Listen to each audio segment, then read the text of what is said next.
What is going on, guys? It is Thursday, September 10th, 2020. Last day of the week for us in American government class. Take a look at the to-do list. We got 5 things today. Only 5 things, starting with 5-minute review. Then we're going to talk about direct and indirect democracy. You guys did a little bit of work on democracy last class. We're going to touch up on it today, give you a little bit of new info. After that, we have our weekly review quiz. I told you we would. You can even fast forward ahead right now. You'll see. We got it. Gave you a freebie last week, but we got one this week for sure.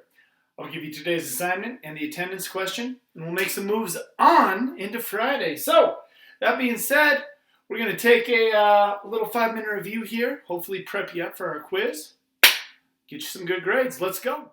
All right, guys. Zooming on in for the 5-minute review. We're going to fly on through it. Make sure you pay attention to these questions because they will be ones that you'll see on quizzes. More importantly, on a test coming up in the future. So if you know these, you should be good. Not going to call any names or put anything up. It's on you to try and remember these today. So without further ado, first one is going to be, what do we call the people who were here before Columbus came to the New World? Name 3 of those tribes. Make sure you know what year Columbus discovered America. What country was he from? And what country was he looking for? What country colonized the east coast of the modern-day United States? What colony, bonus, colonized Mexico and South America?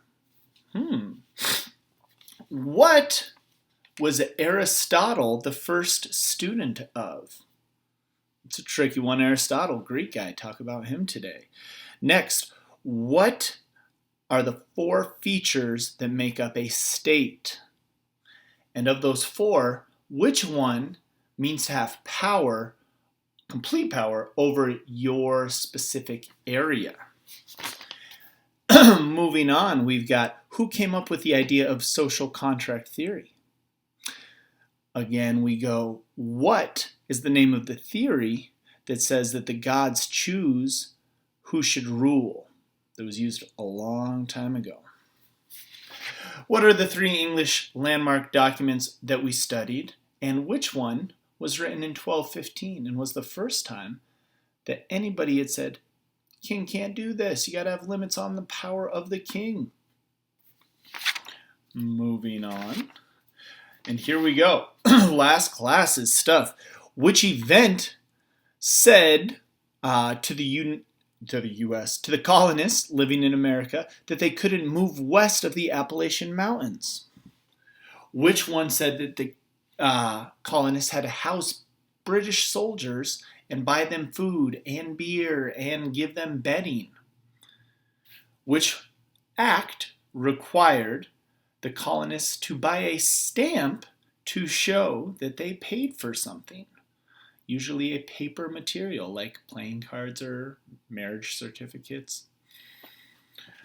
Which act was when the colonists dressed up as Native Americans and dumped over a ton of tea into the Boston Harbor? Which event left about 5 colonists dead after British troops were being harassed? Easy for me to say. Next, what were the first 2 battles of the American Revolution? And finally, what were the names of the acts that were passed in response to the Boston Tea Party? That should work for your 5-minute review today, guys. If you don't know those questions, make sure you start to get to know them because you will see them over and over and over. Let's move on to democracy. All right, guys, we're back inside, and today we are talking about democracy. Now, democracy was a vocab word for you. You should know that it means the people have the power. But today, we're going to be talking about 2 different types of democracy. If you recall, earlier this week, I sent you a sheet that looked like this. You had to do the top part. The second part, which is the back page, it looks like this. It's called your Democracy Review Note Sheet. I need you to get that out now or to make a copy of this with your hands and your pens, however you want to, or just keep it on your computer, type in like some of you do. However, we're taking notes on this sheet, Cornell Notes today, on direct and indirect democracy. Now, I'll give you a chance to get ready, but the first thing we're going to talk about is direct democracy. Now, direct democracy is going to be fairly simple because it's exactly how it sounds. When you get something direct, or you send something directly, does it stop anywhere? Does it go in between other people?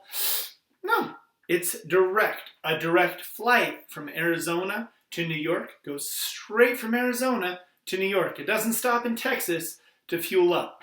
Same thing with direct democracy. All right? Now this, that doesn't work. Direct democracy. Hey, there we go, 1 for 2. This comes from a long time ago. And basically what direct democracy is, it means that the people, P-E-O-P-L-E, vote directly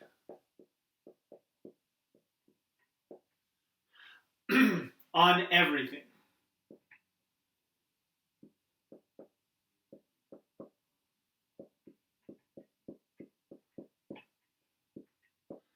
Now this means no matter what the law is, or no matter what people are putting up for a vote, it's up to the people. They vote on every single thing.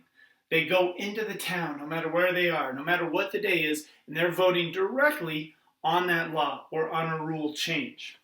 An example of this would it be if you think about just high school wise, if you think about student elections for prom king or prom queen. An example is prom elections.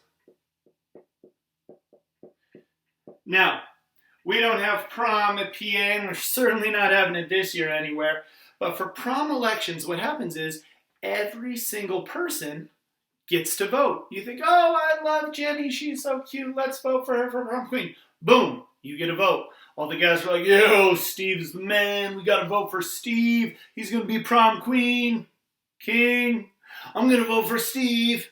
I mean, Steve can be prom queen if he wants. It's 2020, who cares? But, in this case, he's so cool, let's vote for him for prom king, I'm voting for Steve. And every student gets an individual vote. You vote directly yourself on everything. Another example of this is going to be propositions on the Arizona ballot. All right, so this is more of a real life version. Props, which stands for propositions, on the AZ ballot. Now, a proposition is similar to a law, but it's not a law. It doesn't have the force of law. Basically, it's a, hey, we're going to make this change. Do you want to vote yes or do you want to vote no? Maybe we're adding a park to this city. In recent years, a lot of propositions have had to deal with the legalization of marijuana. It hasn't been a law that's been created, but it's been a proposition that people have voted on, yes or no. And since they vote on it directly, it is considered direct democracy. Now, what I want you to do is think about one advantage of a direct democracy. What do you think is a good thing about direct democracy? Hit that pause button, think about it, take a minute or two. What's a good thing about direct democracy? All right, hopefully you're back now. Maybe you came up with some ideas like everybody gets to voice their opinion. We'll say gets to voice opinion. And that's a very good thing about direct democracy. You get to vote and you get to say firsthand what you think, what you want. You don't have to let somebody else vote for you. A bad thing might be what? Think about that one. Hit the pause button if you need to. What's a bad thing about direct democracy?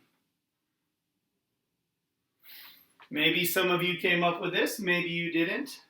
But in a direct democracy, you got to vote on everything, and they don't make the votes, they don't schedule them to your schedule. So if there was a vote tomorrow at 12 o'clock, would you be able to do it? Probably not, because maybe you have school, maybe you have work, maybe at your job they won't let you off, maybe you have kids that you can't take with you. So a downfall, and we'll make 2 stars, a downfall, is that you have to be available in a direct democracy. That is not even close to being spelled right. Available. We're going to check that one later. Who knows? I think it looks good. Now, let's move on to indirect democracy. All right. Now, before we start indirect democracy, there is something I forgot to tell you about direct democracy. And you can put this in your notes there too. But we get direct democracy from ancient Greece. All right. And if you recall, that's where that guy Aristotle was from. And what they did to vote on laws throughout the town, now they had much smaller towns than we did today. They were called city-states, much smaller than a city or a state that you and I know today. But to vote, what they would do is whenever there was a law that needed to be voted on, they would all meet in the town center, and every person would get a black rock and a white rock. And then they'd say, we are voting on this. What do you think? Yes or no? And if you wanted to vote yes, you'd walk up and you'd put your white rock in the basket and come on back. Then everybody else would go. If you wanted to vote no, you'd take your black rock, walk on up, put your black rock in the basket, and at the end they would count up all the blacks and all the white rocks and see if the law passed or not. That was another example of direct democracy because they were individually voting directly on laws. Now you'll see direct democracy a little bit different. And instead of Greece, we get this idea from ancient Rome. And we'll talk about that in a second. But in an indirect democracy, the people do not vote on everything themselves. What the people do is they get a little lazy and the people elect, that means they pick somebody, representatives.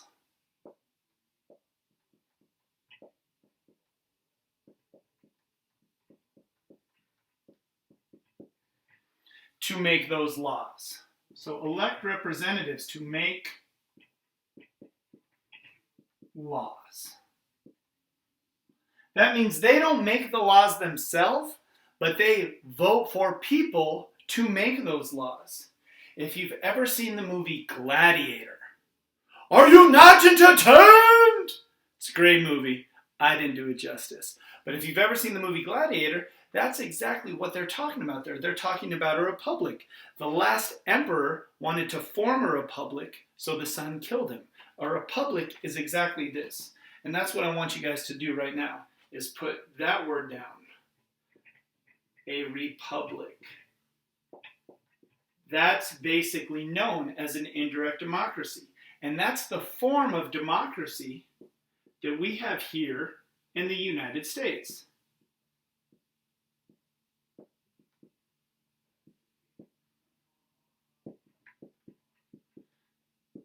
That means whenever you hear somebody say, oh, I voted for this or I voted for that. Not all the time. Most of the time, we vote for people who then vote on the major laws. On the propositions that we talked about last under direct democracy, that's true. You do vote. But for the major laws of the United States and the major laws of Arizona, we actually don't vote on those because we wouldn't be able to. We vote for somebody else to vote on our behalf. These are our senators, These are our senators and the members of our House of Representatives.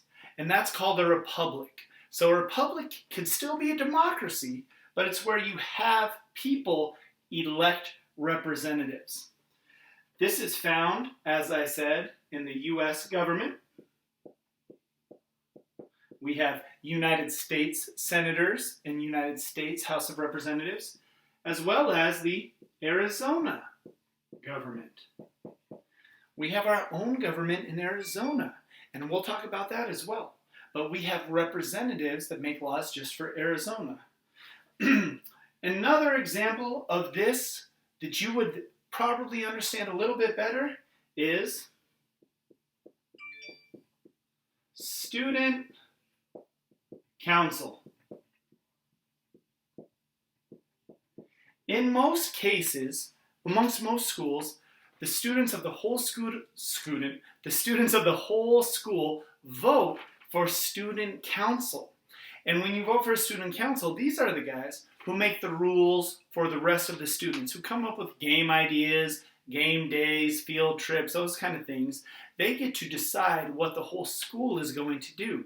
And they're normally picked out by the other students, and they're representatives, there it is, for the rest of the students at the school. And that's what an indirect democracy is. So right now I want you to hit pause, and I want you to again think of one advantage and one disadvantage of having an indirect democracy.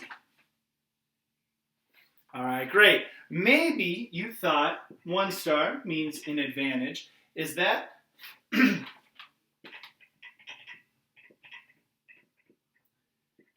it's easier. You don't have to go vote every single day. You don't have to go in there and say, oh man, sorry work, I'm not going to be able to make my shift. Got to go vote. That would get a little bit, it'd get to be a problem eventually. I don't think you'd have a job for that long. And then one bad thing, a disadvantage, would probably be that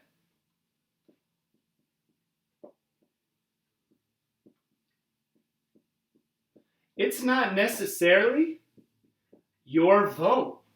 You can vote for a representative to vote for you, but they may not vote the same way that you were thinking they should. They might disagree with you. They might say there are more people that want the opposite of what you want, so I'm going to go with them. And your vote doesn't get counted. That would be a good advantage and a good disadvantage. We are going to stop it there for today on democracy and go into our weekly review quiz. But a few things to pay attention to. Remember that indirect democracy and the idea of a republic comes from ancient Rome. The idea of direct democracy comes from ancient Greece, and that's where you vote directly on everything yourself. Might see that on the quiz today, may not, I don't know. Think about studying those guys. But go ahead, get a piece of paper, pencil, and let's do this quiz. All right, guys, as you can see behind me, the board is erased. It is time for your quiz. So number this puppy 1 to 10 and throw in 3 bonus questions, as always. And we'll start with number 1. Number 1 is, what did the British government lose a lot of in the French and Indian War? It was the reason for all the taxes that would come after. What did they lose a lot of? Number 2 is, which act required colonists to buy a stamp anytime they bought a paper product to show that they had paid for it? Required them to buy a stamp. Number 3, which event left many colonists dead after British troops who were being harassed shot and fired their weapons into a crowd? Number 4 and number 5. So 4 and 5. You're going to answer 1 for 4 and 1 for 5 here. What were the first 2 battles of the American Revolution? What were the first 2 battles of the American Revolution? Number 6 is, which act forced colonists to house British soldiers? They had to take them into their home, buy them food, buy them drinks. Number 7 is, what was the name of the event where colonists dumped 340 chests of tea into the Boston Harbor? They dumped tea into the Boston Harbor. Number 8 relates to number 7. You have to know the answer to number 7 to know the answer to number 8. What were the names of the acts that were passed in response to the event that we just said was number 7?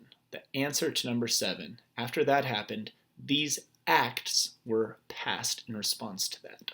What was the name of them?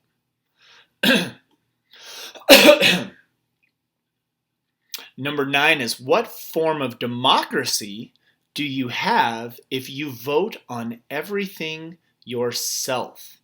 If you vote on everything directly, what form of democracy do you have? And question 10 is, what form of democracy do you have if you elect other people or representatives to vote for you and represent you? What form of democracy do you have then?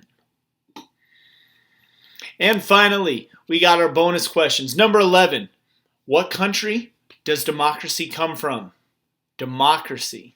I'll give you a hint. There was a student of democracy. The first student of democracy was also from this country. Number 12 is, what country do we get the idea of a republic from? A republic. And finally, number 13 is, what was the name of the King of England while all this colonial unrest was going on?